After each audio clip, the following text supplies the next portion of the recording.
आपको पता ही होगा, नोटिफिकेशन आपको मिल ही गया होगा कि जो एडमिट कार्ड है आपके बीपीएससी प्रीलिम्स 67 के वो इशू हो चुके हैं। तो आप सभी ने अपने सेंटर्स देख लिए होंगे कहाँ पर हैं आपके सेंटर्स। बिहार के बहुत सारे अलग अलग जगहों पर सेंटर्स दिए गए हैं। ठीक है, तो अरेंजमेंट भी आप देख लीजिए पहले से ही प्रिकॉशनली कि आपको कैसे जाना है। कई बार होता है ना, कुछ बच्चों का सेंटर जो है इधर किशनगंज में दिया हुआ है, कुछ का गया में दिया हुआ है, कुछ का चंपारण में दिया हुआ है। तो इस तरीके से डिफरेंट लोकेशंस पर हैं। तो सेटलमेंट अरेंजमेंट आप लोग सेट कर सकते हैं पहले से ही, ताकि एट द एंड ऑफ जब आपका एग्ज़ाम आए तब आपको ज़्यादा हौच पौच ना रहे, है ना। तो जैसे आपको पता ही है कि एग्ज़ाम कब है, 8 मई। और आज से लेके अब हमारे पास लगभग 10 डेज़ बचे हुए हैं, अप्रॉक्सीमेटली 10 डेज़ वी हैव। सो एक दो दिन हम बफर में हटा भी दे रहे हैं, क्योंकि भाई देखिए जो लोग दूर से जा रहे हैं, कोई रहता पटना में है, अब वो कहीं पर किशनगंज जाता है पेपर देने के लिए, या भागलपुर जाता है, तो उसका एक दिन जो है वो ख़राब हो जाता है ट्रैवलिंग के टाइम पे, है ना। तो इसलिए एक दो दिन हम उसे हटा दे रहे हैं। तो चलिए शुरू करते हैं। ये सारी कुछ इन्फॉर्मेशन थी कि एडमिट कार्ड आ गया है आपके लिए। तो शुरू करते हैं अपना 16 सेट। पहला क्वेश्चन देखते हैं क्या है आज का। तो देखिए पहला क्वेश्चन में पूछा गया है कि when the terminal phosphate linkage, ठीक है, जो फॉस्फेट लिंकेज होता है जब वो एटीपी के साथ रिएक्ट करेगा, मतलब एटीपी के साथ रिएक्ट करेगा और ब्रोक करेगा विद यूजिंग वाटर, ठीक है, द एनर्जी, उसमें से कितनी एनर्जी, कितनी amount of kilo joule of molecules moles आपकी एनर्जी जो रिलीज होती है। अब जो एटीपी होता है, यहाँ पर जो एटीपी है ये क्या होता है, एड्रेनोट्राइन फॉस्फेट, ये रिलीज करता है एक एनर्जी करेंसी। ठीक है, ये क्या रिलीज करता है, एनर्जी करेंसी रिलीज करता है। किस टर्म में एनर्जी करेंसी रिलीज करता है, फॉर द बेसिकली जो सेलुलर प्रोसेसेस होते हैं उसके लिए। और जो ये एनर्जी है ये रिलीज की जाती है at the time of respiration. Respiration का जो प्रोसेस चल रहा होता है उस टाइम पर ये एनर्जी रिलीज की जाती है, जिसमें जो एटीपी मॉलिक्यूल है, जो एटीपी मॉलिक्यूल है वो कन्वर्ट होता है किसमें, एडीपी में। ठीक है, with the help of phosphate और यहाँ पर वाटर की प्रेजेंस में। ठीक है, ये एडीपी में कन्वर्ट हो जाता है। और साथ में बनाता है एक, देखिए यहाँ पर तो फॉस्फेट था और एक और फॉस्फेट बनाएगा, ये बनाएगा inorganic phosphate, inorganic phosphate molecule बनाता है आपका। ठीक है, और ये जो रिएक्शन होती है यहाँ पर, ये किस टाइप की रिएक्शन है, this is endothermic, endo endothermic reaction आपको यहाँ पर देखने को मिलती है। ठीक है, और यहाँ पर जो क्वेश्चन था आपका, एनर्जी कितनी रिलीज होती है, तो यहाँ पर एनर्जी रिलीज होती है 30.5 किलो जूल पर मोल। ऑप्शन ए जो है यहाँ पर करेक्ट आंसर है। ठीक है, अब जो एटीपी है यहाँ पर, जो एटीपी एक्चुअली इसे सेल के अंदर इस्तेमाल किया जाता है for the concentration of muscles के लिए, ठीक है, प्रोटीन सिंथेसिस के लिए, कंडक्शन ऑफ नर्व इम्पल्स के लिए, और भी कई सारी एक्टिविटीज़ के अंदर हम एटीपी को इस्तेमाल करती है बेसिकली बॉडी। ठीक है, तो क्वेश्चन का करेक्ट आंसर है option number A. Next question, what is the term used to for a storage house of collected plant specimen that are dried, pressed and preserved on sheet। देखिए actually पूछा गया है कि भाई उस storage house का, या वेयर हाउस आप जिसे कह लीजिए, या आप लैब कह लीजिए, ठीक है, तो उसको क्या कहते हैं, जहाँ पर जो प्लांट की स्पीसीज़ हैं उनके सैंपल्स को कलेक्ट किया जाता है, उनकी लीव्स को, या जो उनके भी पार्ट, जो भी पार्ट है, लीव, सीड्स या ब्रांचेस, ठीक है, जो भी चीज़ें हैं उन सभी को सुखाकर, प्रेस करके, प्रिजर्व करके फॉर्म में रखा जाता है, उसे कहा जाता है हर्बेरियम। ठीक है, ऑप्शन बी जो है यहाँ पर रहेगा करेक्ट आंसर, हर्बेरियम। ठीक, यहाँ पर क्या होता है कि इस यहाँ हर्बेरियम के अंदर जो शीट्स होती हैं, शीट्स के अंदर जो कई सारी चीज़ें, मतलब जो आपकी जैसे ड्राइड, या आप जो प्लांट है बेसिकली, प्लांट्स की ड्राइड लीव्स, या आपके उसके शीट्स, या सीड, या फ्लावर्स, जो भी चीज़ें हैं उनको प्रिजर्व करके रखा जाता है according to the universally accepted classification के तहत। मतलब विश्व स्तर पर एक क्लासिफिकेशन बनाया गया कि इन चीज़ों को किस किस तरीके से प्रिजर्व करके या स्टोर करके रखना है, उस तरीके से इसको रखा जाता है। ठीक है, बेसिकली जैसे तो ना आप कहते हैं ना बैंक, मतलब होता है ना किसी चीज़ का बैंक या स्टोरेज, जहाँ पर आपको उस चीज़ के बारे में इंफॉर्मेशन मिल जाएगी, लंबे समय तक उसको प्रिजर्व किया जा सकता है, उस पर ऊपर स्टडी की जा सकती है। ठीक है, और हर्बेरिया जो है, जो हर्बेरियम तो प्लेस हो गया, दैट्स, और एक वर्ड जहाँ पर यूज़ करते हैं हम, हर्बेरिया। तो हर्बेरिया जो है ये एक क्विक रेफरल सिस्टम की तरह काम करता है। ठीक है, क्विक रेफरल सिस्टम की तरह काम करता है इन द टैक्सोनॉमी स्टडी, जब टैक्सोनॉमी की स्टडी की जाती है, टैक्सोनॉमी में स्टडी करते हैं, तो वहाँ पर इसको एज अ रेफरेंस और इनको एज अ केस स्टडी के रूप में लिया जाता है। ठीक है, तो क्वेश्चन का करेक्ट आंसर है ऑप्शन नंबर बी। ठीक है, this is called a bank, मतलब जैसे होता है ना जीन बैंक होता है या ब्लड बैंक होता है, जहाँ पर उस चीज़ का कलेक्शन या स्टोरेज रखा जाता है, उसी तरीके से प्लांट स्पीसीज का जो कलेक्शन है वो यहाँ पर किया जाता है हर्बेरियम। चलिए फिर देखिए next question, when readymade antibodies are directly given to protect the body from foreign antigens. देखिए रेडीमेड एंटीबॉडीज के बारे में बात कर रहे हैं। देखिए दो टाइप की एंटीबॉडीज होती हैं, एक होती है एक्टिव, सॉरी इम्यूनिटीज है ना ये सारी, तो दो टाइप की एक इंपॉर्टेंट है, एक होती है एक्टिव इम्यूनिटी, दूसरी होती है पैसिव इम्यूनिटी। अब देखिए एक्टिव में क्या होता है, एक्टिव इम्यूनिटी जो है बॉडी खुद से बनाती है, मतलब जो बॉडी है आपकी, जो आप उसको न्यूट्रिएंट या मिनरल्स या कंपोनेंट आप बॉडी को देते हैं in the terms of food, ठीक है, तो उन फूड से बॉडी जो खुद का सेल्फ डेवलपमेंट करती है, इम्यूनिटी एंटीबॉडीज बनाती है, एंटी जिससे आप बीमारियों से लड़ सकते हैं, ठीक है, वो कहलाती है आपकी एक्टिव इम्यूनिटी। ठीक है, एक्टिव इम्यूनिटी कहलाती है। दूसरी होती है पैसिव इम्यूनिटी। पैसिव इम्यूनिटी के अंदर जो होता है कि जो एंटीबॉडीज हैं इन टर्म्स ऑफ मेडिसिन और इन अदर सोर्स किसी के अंदर इंजेक्ट की जाती हैं, मतलब जैसे अभी कोविड-19 का पीरियड चल रहा था, ठीक है, अभी भी फिर से दोबारा से कुछ केसेस बढ़ने लग गए हैं, तो यहाँ पर क्या है, जो हमें एक डोज दी गई है ना, वैक्सीनेशन हम सभी ने ली है, वो जो वैक्सीनेशन है वो क्या काम कर रही है, वो एंटीबॉडीज़ का बनाने का काम करेगी, जो वायरस है उससे लड़ने में हमें हमारी बॉडी को सक्षम बनाएगी। तो मतलब क्या है, यहाँ पर हमने जो एंटीबॉडीज़ है, रेडीमेड एंटीबॉडीज़ हमने बाहर बनाई लैब्स के अंदर रिसर्च करके, उसको हमने बॉडी में इंजेक्ट कर दिया या डायरेक्टली कंज्यूम कर लिया, जिस भी मेथड से बॉडी के अंदर गया, ठीक है, तो उसको कहते हैं पैसिव इम्यूनिटी। ठीक है, पैसिव इम्यूनिटी कहते हैं। ठीक, तो देखिए यहाँ पर कुछ है रेडीमेड, दैट इज आर्टिफिशियली हम बनाते हैं बाहर उसे या इंजेक्ट करते हैं, ये कहलाता है आपका पैसिव इम्यूनिटी। तो क्वेश्चन का करेक्ट आंसर हो गया option number two, option number B sorry, passive immunity, जो जिसके अंदर हम रेडीमेड एंटीबॉडीज़ को डायरेक्टली बॉडी के अंदर हम डालते हैं आपके बैक्टीरिया वायरस इन सभी से लड़ने के लिए। ठीक है, अब जैसे कि आपको पता होगा कि जो येलोइश फ्लूइड होता है, एक येलोइश फ्लूइड, येलो फ्लूइड होता है जो जिसका कहते हैं कोलोस्ट्रम, कोलोस्ट्रम कहा जाता है इसे। ठीक है, कोलोस्ट्रम, ये सीक्रेट ये कहाँ से निकलता है, बेसिकली ये जो येलोइश फ्लूइड है कोलोस्ट्रम, ये निकलता है मदर से।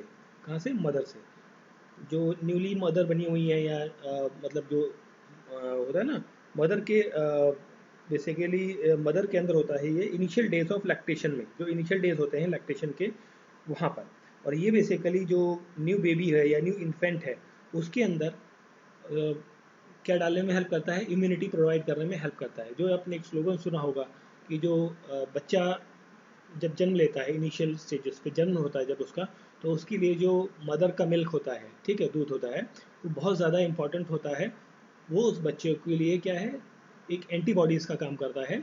ठीक है, बहुत मतलब काफ़ी ज़्यादा इंपॉर्टेंस रखता है वो मिल्क। ठीक है, तो वही चीज़ है ये जिसके बारे में हम बात कर रहे थे। ठीक है, तो अब ये क्या है, देखिए ये जो येलो मिल्क हुआ आपका, येलोइश कलर का फ्लूइड मिल्क हुआ, कोलेस्ट्रम मदर के अंदर से निकला और जो इन्फेंट ने कंज्यूम किया, ठीक है, जिससे इन्फेंट की क्या इम्यूनिटी बढ़ गई, इम्यूनिटी बढ़ेगी और उसको एंटीबॉडीज बनने में हेल्प मिलेगी।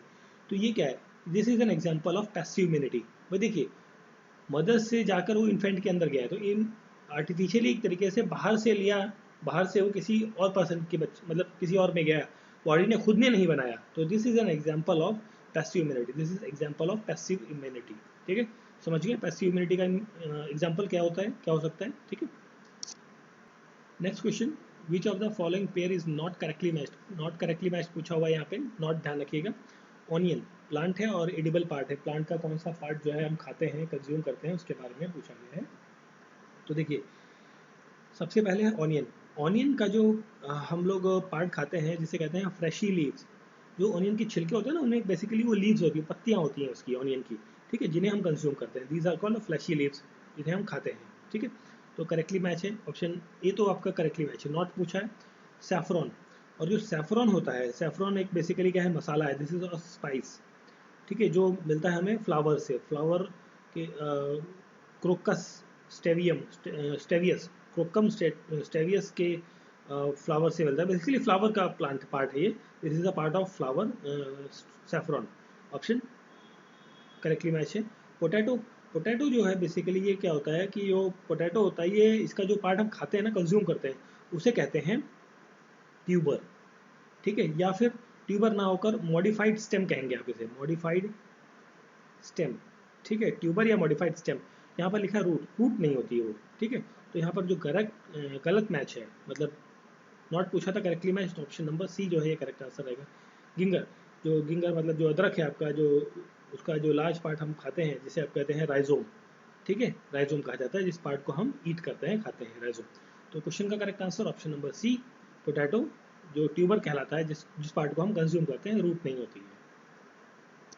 Next question, range of wavelength for visible light, जो विजिबल लाइट है उसकी जो रेंज होती है, मतलब जो हमें दिखता है, वो कौन सी होती है? वो होती है आपकी that is 380 to 700 nanometre. Option D is correct answer यहाँ पर रहेगा, ठीक है। जो हमारी आंखें जिस वेवलेंथ ऑफ लाइट को देख सकती हैं वो ये रेंज होती है 360 से 700 नैनोमीटर के बीच में, ठीक है। This is called visible light, visible range, visible range कहलाती है, ठीक है। अब अगर जो बात करें कि वेवलेंथ जो है, दैट इज वेवलेंथ को हम डिनोट करते हैं लैम्डा से, ठीक है, वेवलेंथ, वेवलेंथ।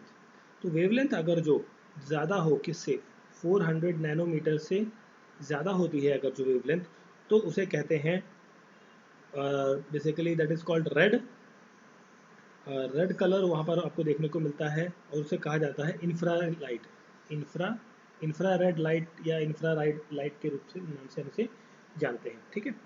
और अगर जो यही वेवलेंथ लैम्डा जो है आपकी, इसमें जो आपकी वेवलेंथ जो है लेस देन, अब कितनी हो, लेस देन हो, अगर जो आपकी 400 नैनोमीटर से, 400 नैनोमीटर से कम होती है, तो उसको कहा जाता है ultraviolet rays, UV rays, UV rays, ठीक है, यूवी रेज कहते हैं उसे, ठीक है। समझ गए, छोटा मोटा सा डिफ्रेंशिएशन है। विजिबल रेट आपका 380 टू 700 नैनोमीटर, 400 से नीचे वो आपका यूवी रेज, और उससे ज़्यादा इंफ्रारेड 700 से ऊपर। फिर देखिए next question, match of the following दिया गया है। मैच ऑफ द फॉलोइंग में पूछा गया कि नॉट करेक्टली मैच आपको बताना है। यहाँ पर नॉट करेक्टली मैच कौन सा है, तो देखिए जो पहला है आपका इलेक्ट्रोमैग्नेटिक इंडक्शन, ठीक है। इलेक्ट्रोमैग्नेटिक इंडक्शन जो है आपका ये एक्चुअली दिया था किसने, माइकल फैराडे ने, ठीक है, बिल्कुल ये मैच आपका करेक्ट है, माइकल फैराडे, या इसमें हम इनके नाम पे और जानते हैं कि फैराडे लॉ जो होता है, फैराडे लॉ, ठीक है, फैराडे लॉज होते हैं, ठीक, जो इलेक्ट्रोमैग्नेटिज्म के बारे में बात करते हैं, जिसके अंदर दो लॉज होते हैं, first law of electromagnetic induction या second law of electromagnetic induction, इस तरीके से दो लॉज हम बात करते हैं। ईएमएफ के बारे, इलेक्ट्रोमैग्नेटिक फोर्सेस के बारे में बात करते हैं हम यहाँ पर, ठीक है। तो electromagnetic induction Michael Faraday correct है। इलेक्ट्रॉन्स जे थॉमसन ने दिया था, बिल्कुल सही। तो इलेक्ट्रॉन्स के बारे में बात करी थी किसने, जे थॉमसन ने। और यहाँ पर जो बेसिकली इन्होंने जो जे थॉमसन थे, ये बेसिकली ब्रिटिश इंग्लैंड से थे, और इन्होंने इलेक्ट्रॉन्स के बारे में बताया था कब, 1857 आई थिंक, नो 1897 के अंदर, ठीक है, 1897 में इन्होंने बताया था इलेक्ट्रॉन्स के बारे में। और इन्होंने बताया था कि जो मास ऑफ इलेक्ट्रॉन है, मास ऑफ इलेक्ट्रॉन वो कितना होता है, that is 9.1 into 10⁻⁻31 kg। Mass of electron के बारे में बताया इन्होंने कि वो इतना मतलब वेट होगा मास इलेक्ट्रॉन का एक, ठीक है। करेक्टली मैच है। Second, inertia. अब बात करते हैं लॉ ऑफ इनर्शिया को, एक और नाम से जानते हैं फर्स्ट लॉ ऑफ मोशन, या फर्स्ट लॉ ऑफ न्यूटन का first law, Newton's first law के नाम से भी हम जानते हैं लॉ ऑफ इनर्शिया, जिसके अंदर ये कहा गया कि भाई जो कोई बॉडी है, अगर जो वो रेस्ट में है तो वो रेस्ट में रहना चाहती है, या मूव कर रही है तो मूव में रहना चाहती है, तो इस तरीके की बात यहाँ पर कही गई थी इनके द्वारा। और लॉ ऑफ इनर्शिया को पहली बार जो फॉर्मुलेट किया था, बताया था, वो थे गैलीलियो गैलीली ने, ठीक है। और इन्होंने किस चीज़ को देखकर कहा था ये चीज़, इन्होंने कहा था for the horizontal motion of the earth, horizontal motion of the earth को देखते हुए इन्होंने अपनी ये इनर्शिया की बात या कॉन्सेप्ट जो है इन्होंने दिया था, ठीक है। इसके बाद जो बायोंसी है, बायोंसी से तो बहुत सिंपल मैच बनता है। बायोंसी के बारे में जो आर्किमिडीज प्रिंसिपल, जो आर्किमिडीज थे, ये आपके ग्रीक मैथमेटिशियन और इन्वेंटर थे, उन्होंने बताया था कि भाई जो फ्लूइड है आपका, कि जो फ्लूइड है बेसिकली, कोई भी बॉडी जब कंप्लीटली या पार्शियली सबमर्ज होगी फ्लूइड के अंदर, ठीक है, जो फ्लूइड आपका रेस्ट कर रहा है, तो वहाँ पर एक अपवर्ड फोर्स या बायोंड फोर्स एक्ट करेगा, तो और उस फोर्स का जो मैग्नीट्यूड है वो इक्वल होगा कितना amount of weight of water basically जो उस बॉडी ने डिस्प्लेस कर दिया है, हटा दिया है, रिमूव किया है, ठीक है, उस पर बात करी गई थी, ठीक है, आर्किमिडीज ने इस पर बात की थी। तो करेक्टली सारे मैच जो है बेसिकली क्या है वो करेक्ट है यहाँ पर। तो इनकरेक्ट पूछा था तो ऐसा तो कोई है नहीं, तो यहाँ पर करेक्ट आंसर क्या होगा, option number E, none of the above, ठीक है, option number E. Next question, which type of mirror is use in a safety view at dangerous corner. देखिए डेंजरस कॉर्नर्स और सेफ्टी व्यू की बात कर रहे हैं, तो मतलब हम बात कर रहे हैं यहाँ पर कॉन्वेक्स मिरर की। कॉन्वेक्स मिरर, देखिए जो आपकी व्हीकल्स होते हैं, आपकी मोटरसाइकिल्स हैं या कार है या हैवी ट्रक्स होते हैं, बसेस होती हैं, वहाँ पर जो साइड व्यू मिरर्स या रियर व्यू मिरर्स आप देखते हैं, वहाँ पर क्या कॉन्वेक्स मिरर इस्तेमाल किया जाता है to see the corners, dangerous corners और अपर डेक या साइड का जो पार्ट है, गाड़ी व्हीकल के साइड का पार्ट, उसको देखने के लिए। तो यहाँ पर करेक्ट आंसर रहेगा convex mirror, option A is the correct answer, ठीक है। अब देखिए यहाँ पर है कि कॉन्केव मिरर, तो कॉन्केव मिरर जो है ये एक सर्च लाइट की तरह काम करता है। हेडलाइट जो मोटर कार्स होती हैं उसके अंदर हेडलाइट या प्रोजेक्टर के अंदर इसे यूज़ किया जाता है, और इसे इस्तेमाल होते हैं सोलर रेडिएशन से, जो सोलर कुकर बनता है ना आपका, उसके अंदर भी कॉन्केव मिरर को यूज़ किया जाता है। इसमें क्या कॉन्केव मिरर में क्या जो लाइट रेज आपकी चारों तरफ फैली है उसको कॉन्सेंट्रेट करके एक पॉइंट पर डालना है ना, तो वहाँ पर बेसिकली ये यूज़ किया जाता है, ठीक है। टेलीस्कोप के अंदर भी इसको यूज़ किया जाता है, ठीक है। मतलब बेसिकली कॉन्केव में क्या होता है कि लाइट को, जो स्कैटर्ड लाइट है, स्कैटर्ड लाइट, उसको क्या कर दिया गया है, बीम में कन्वर्ट करना होता है, बीम में कन्वर्ट करके उसको फोकस कर दिया जाता है एक पर्टिकुलर पॉइंट पर, ठीक है। प्लेन मिरर जैसे कि आप जानते हैं, ये सिंपली एक ग्लास लुक होता है जो आपका टेलीस्कोप, सेक्शन और कॉर्नर्स पे यूज़ किया जाता है। डिफ्लेक्शन ऑफ लाइट में भी इसको यूज़ करते हैं, ठीक है। तो यहाँ पर क्वेश्चन का करेक्ट आंसर है option number A, concave mirror. फिर देखिए नेक्स्ट क्वेश्चन है। नेक्स्ट क्वेश्चन में पूछा गया है कि लेप्रोस्कोपी, जो लेप्रोस्कोपी होता है, ठीक है, लेप्रोस्कोपी के अंदर लेप्रोस्कोपी एक बेसिकली सर्जिकल टेक्निक है जिसमें हम बॉडी के इनसाइड जो इंटरनल ऑर्गन्स है, उस पेट के अंदर बेसिकली जो इंटरनल ऑर्गन्स है उसको हम एग्जामाइन करते हैं, देखते हैं, ठीक है। तो इसके अंदर कौन सा फेनोमेना इस्तेमाल होता है, इसके अंदर फेनोमेना जो इस्तेमाल होता है वो होता है टोटल इंटरनल रिफ्लेक्शन, ठीक है। अब देखिए टोटल इंटरनल रिफ्लेक्शन के अंदर इसमें क्या होता है कि two bundle of optical fibres जो है वो जाते हैं, two bundle of optical fibres जो है वो डाले जाते हैं। इसमें पहला जो बंडल ऑफ ऑप्टिकल फाइबर होता है वो क्या करता है कि वो अ, टू तो पहला जो बंडल होता है वो क्या करता है यहाँ पर, तो वो क्या करता है इसके अंदर जो ऑर्गन्स है बेसिकली, ठीक है, तो it is use for the illuminate the organs by passing light through it. यहाँ से जो लाइट है वो पास की जाती है, ठीक है, लाइट पासिंग का काम करता है, मतलब टॉर्च दिखाने वाला काम करता है पहला बंडल। और second bundle of optical fibres वो क्या करता है, ये रिसीव करता है बेसिकली जो लाइट आपने दिखाई, लाइट दिखाने के बाद उस पर्टिकुलर ऑर्गन की क्या पिक्चर्स लेता है, फोटोज लेता है, तो उन फोटोज को बाहर निकालने का काम करता है, फोटो खींच के बाहर ट्रांसमिट करने का काम करता है second bundle of optical fibre. देखिए क्लियर, दो बंडल ऑफ ऑप्टिकल फाइबर्स डाले जाते हैं, पहला आपका लाइट दिखाता है, भाई देखिए टॉर्च मारा किसी चीज़ पे, दो लोग हैं, दो लोग गए, एक बंदा टॉर्च मार रहा है, दूसरे बंदे ने टॉर्च जहाँ पर मारी वहाँ पर जब उजाला हुआ, लाइट हुई, तो उस लाइट की रोशनी में जो चीज़ है उसकी फ़ोटो खींची और फोटो खींच के उसको बाहर ट्रांसफ़र करता है, तो वो काम करता है आपका सेकंड जो बंडल ऑफ ऑप्टिकल फाइबर्स है, ठीक है। तो यहाँ करेक्ट आंसर रहेगा total internal reflections. Which of the following radioactive rays has been least penetrating power, सबसे कम पेनिट्रेटिंग पावर किसके पास होती है, वो होती है सबसे कम अल्फा पार्टिकल्स के पास या अल्फा रेज के पास बेसिकली, ठीक है। क्योंकि एज पेनिट्रेशन जो है डिपेंड करता है पार्टिकल के साइज पर, जितना ज़्यादा साइज का बिगर साइज होगा, ठीक है, बिगर साइज लेस पेनिट्रेशन होगी, और अल्फा पार्टिकल का जो साइज है वो बीटा पार्टिकल्स या गामा पार्टिकल्स जो भी पार्टिकल्स हैं या रेस्ट ऑफ द पार्टिकल्स उनसे ज़्यादा बड़ा होता है, ठीक है। और जो गामा रेज हैं बेसिकली वो हाईली एनर्जेटिक होती हैं और हैविंग हाई फ्रिक्वेंसी यहाँ पर देखने को मिलती है, ठीक है। और अल्फ़ा रेडिएशन जो है जनरली होता है कहाँ पर, एटम्स के अंदर, जो रेडियो एक्टिव डिके आपका देखने को मिलता है जहाँ पे, ठीक है। तो क्वेश्चन का correct answer option number A.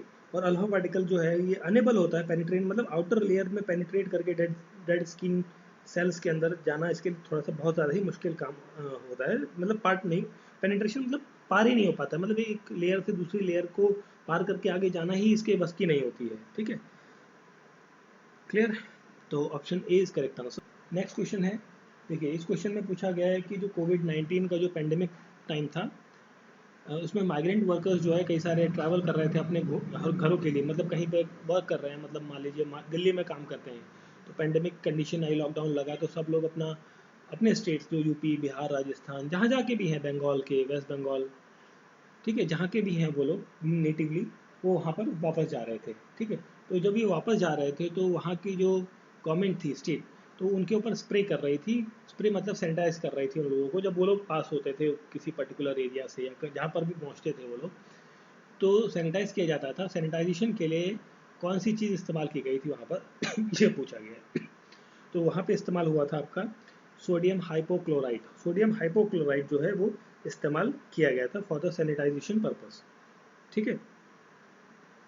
और जो सोडियम हाइपोक्लोराइड है, ये एक बेसिकली क्लीनिंग एजेंट है, वैरायटी ऑफ क्लीनिंग या डिसइंफेक्शन पर्पस के लिए इसे यूज़ किया जाता है। स्पेशली हम बात करें तो स्विमिंग पूल्स के अंदर जो है इसे स्पेशली यूज़ करते हुए हम देखते हैं। और इससे क्लोरीन निकलता है, और क्लोरीन जो है एक अच्छा डिसइंफेक्टेंट होता है। जो आपका वाटर घरों में आता है, पानी सप्लाई होता है शहरों के अंदर, तो उसके अंदर भी कई बार क्लोरीन की मात्रा क्लोरीन डाला जाता है, ताकि जो डिसइंफेक्शन है प्रोसेस जो है वाटर का वो हो सके, ठीक है। तो सोडियम हाइपोक्लोराइड जो यूज़ किया गया था यहाँ पे। फिर देखिए next question, which of the following is not an alloy of copper. Copper का अलॉय नहीं है, ये पूछा गया भाई। तो देखिए जो ब्रास है आपका यहाँ पे, तो ब्रास अलॉय होता है कॉपर और साथ में जिंक का, ठीक है। यहाँ पर कॉपर जो है वो 50 to 80% के आसपास रहता है, और जिंक रहता है 50 to 20% के आसपास में, ठीक है। 50% कॉपर होगा तो भाई 50% जिंक होगा, 80% कॉपर होगा तो 20% जिंक होगा, इस तरीके से रेशियो में रहता है ये, ठीक। ब्रॉन्ज जो होता है ये भी आपका copper plus tin, SN tin का अलॉय है।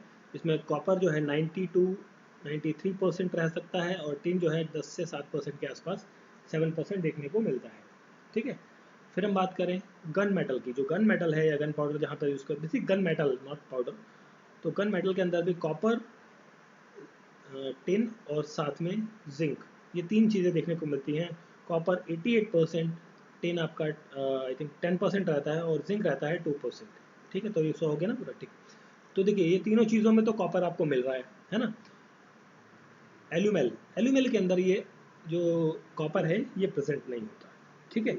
एल्यूमेल जो है, ऑप्शन करेक्ट आंसर जो है यहाँ पर ऑप्शन नंबर डी रहेगा। एल्यूमेल जो है ये एलॉय है मैंगनीज, इसको थोड़ा रफ कर देते हैं, correct answer option number D. और एल्यूमेल जो है दिस इज एलॉय ऑफ किसका, मैंगनीज का, एल्यूमिनियम प्लस सिलिकॉन, इन तीनों का मिक्सचर होता है जिसे कहते हैं एल्यूमेल, ठीक है। इसमें कॉपर कहीं भी नहीं है, ठीक है। तो नॉट पूछा था, ऑप्शन डी जो है वो करेक्ट आंसर होगा यहाँ पे। फिर देखिए नेक्स्ट क्वेश्चन पूछा गया है कि जो ड्रग यूज़ किया जाता है, drug that are use to cure yours ulcer, ठीक है, उल्सर इन स्टमक, उल्सर इन स्टमक के अंदर जो बेसिकली क्योर करने के लिए कौन सा ड्रग यूज़ किया जाता है, ये पूछा गया है। तो वो ड्रग होता है जिसे कहते हैं हिस्टामाइन। हिस्टामाइन ड्रग यूज़ किया जाता है उल्सर डिजीज़ को, जो पेट के अंदर होता है उसको क्योर करने के लिए, ठीक है। और ये जो हिस्टामाइन होता है this is called H2 receptor antagonist, ठीक है। और इसे एक और नाम से जानते हैं हम H2 ब्लॉकर, H2 ब्लॉकर के नाम से भी हम इसे जानते हैं।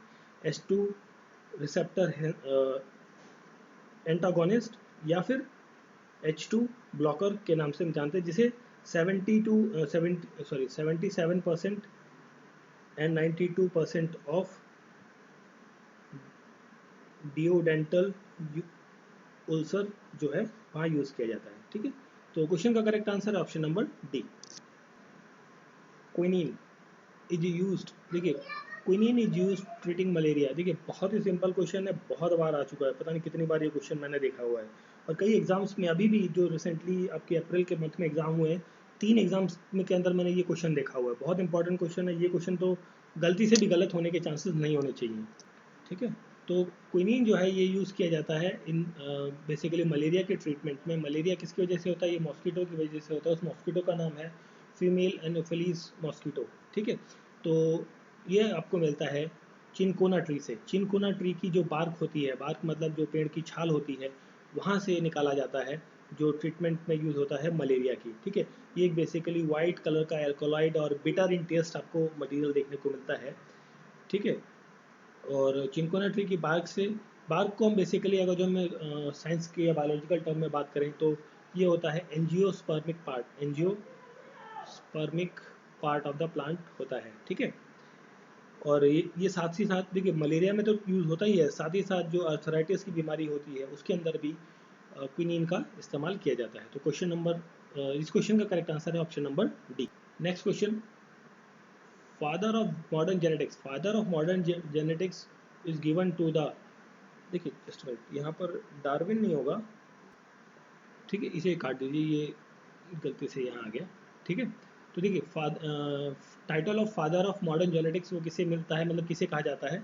फादर ऑफ मॉडर्न जेनेटिक्स जो है वो कहा जाता है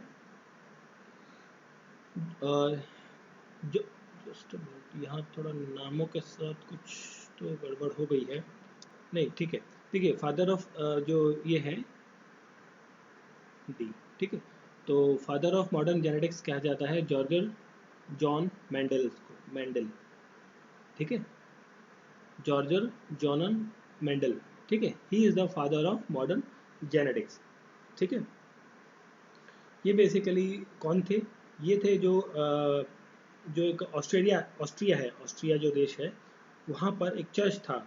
उस चर्च का नाम था चर्च जो था एक शहर में, उस शहर का नाम था बुरन सिटी, ठीक है। ऑस्ट्रेलिया के अंदर एक शहर है बुरन सिटी, वहाँ के जो चर्च था वहाँ के ये फादर थे basically, he is the priest there. और इन्होंने रिसर्च की थी प्लांट ब्रीडिंग के ऊपर, प्लांट ब्रीडिंग और हाइब्रिडाइजेशन के ऊपर इन्होंने रिसर्च की। और उसकी हेल्प से इन्हें ये पता लगा कि जो लॉ ऑफ इनहेरिटेंस है इन लिविंग ऑर्गेनिजम्स के बारे में इन्होंने बात करी थी, ठीक है। तो इसके लिए इन्हें फादर ऑफ मॉडर्न जेनेटिक्स के रूप में जाना जाता है, ठीक है, जॉर्ज जॉन मैंडल, ठीक है। Option D is the correct answer. यहाँ ऑप्शन में भी थोड़ा सा टाइपिंग मिस्टेक हो गई थी, तो टाइपिंग मिस्टेक हो जाती है कई बार ना, टाइप करते हैं तो थोड़ा सा गड़बड़ हो जाता है, अप एंड डाउन हो जाता है क्वेश्चंस के साथ में, तो डजेंट मैटर टू मच।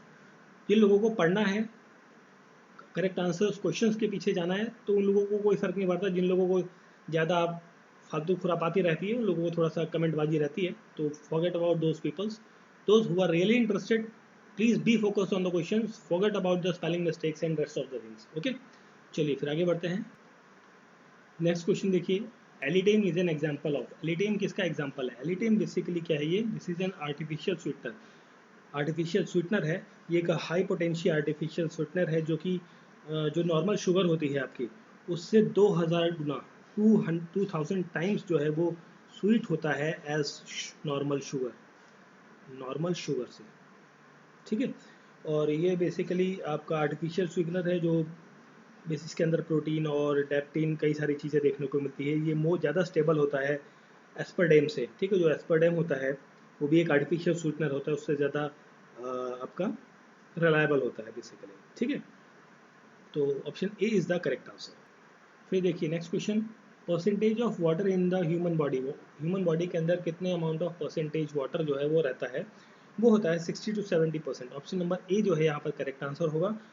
अब बात करें कि जो एडल्ट होते हैं, जो युवा लोग हैं, उनके अंदर जो वाटर की क्वांटिटी होती है वो कितनी होती है? 55 to 65% के आसपास जो है वाटर एडल्ट के अंदर ये इतना अमाउंट ऑफ वाटर देखने को मिलता है। बट अगर जो हम इन्फेंट्स की बात करें, बच्चों के अंदर ये क्वांटिटी जो है वो थोड़ी सी ज़्यादा देखने को मिलती है, 75 से 78% आपको वाटर देखने को मिलता है। और यही ड्रॉप मतलब जब बच्चे बड़े होते हैं तो यही जो परसेंटेज है ये 65 to 70% हो जाता है, ठीक है, कम हो जाती है, ठीक है। थोड़ा सा परसेंटेज ऑफ वाटर रिक्वायरमेंट वो मतलब बेसिकली कम हो जाती है। और ये कब होती है? जब बच्चा 1 साल का होता है। देखिए इन्फेंट जब बच्चा पैदा हुआ तब उसके अंदर जो वाटर की जो क्वांटिटी है बॉडी के अंदर उसके एज पर देयर वेट, तो हम बात करें 75 to 78% रहती है। और जैसे ही वो 1 साल का होता है आफ्टर 1 year ऑफ एज, ठीक है, 65 से 70% के आसपास जो है वेट वाटर का जो क्वांटिटी है वो कम हो जाती है। एडल्ट में होती है 60 to 70%, ठीक है।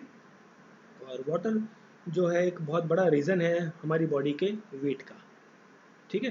तो option A is the correct answer. फिर देखिए नेक्स्ट क्वेश्चन है कि वाइल चॉपिंग ऑनियन, जब हम प्याज काटते हैं तो one tends to cry due to the formation of, भाई जब हम प्याज काटते हैं ना हमारी आंखों से आंसू आते हैं, वो आंसू क्यों आते हैं?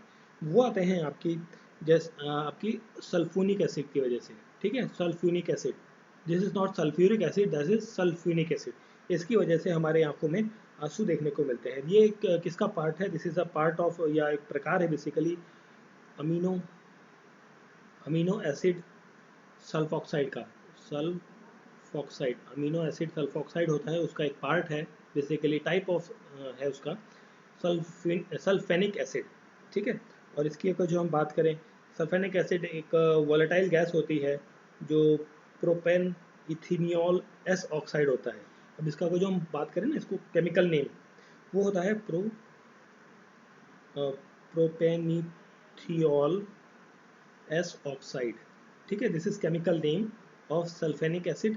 और इसका अगर जो हम फॉर्मूले की बात करें, दैट इज C3H6OS, ठीक है।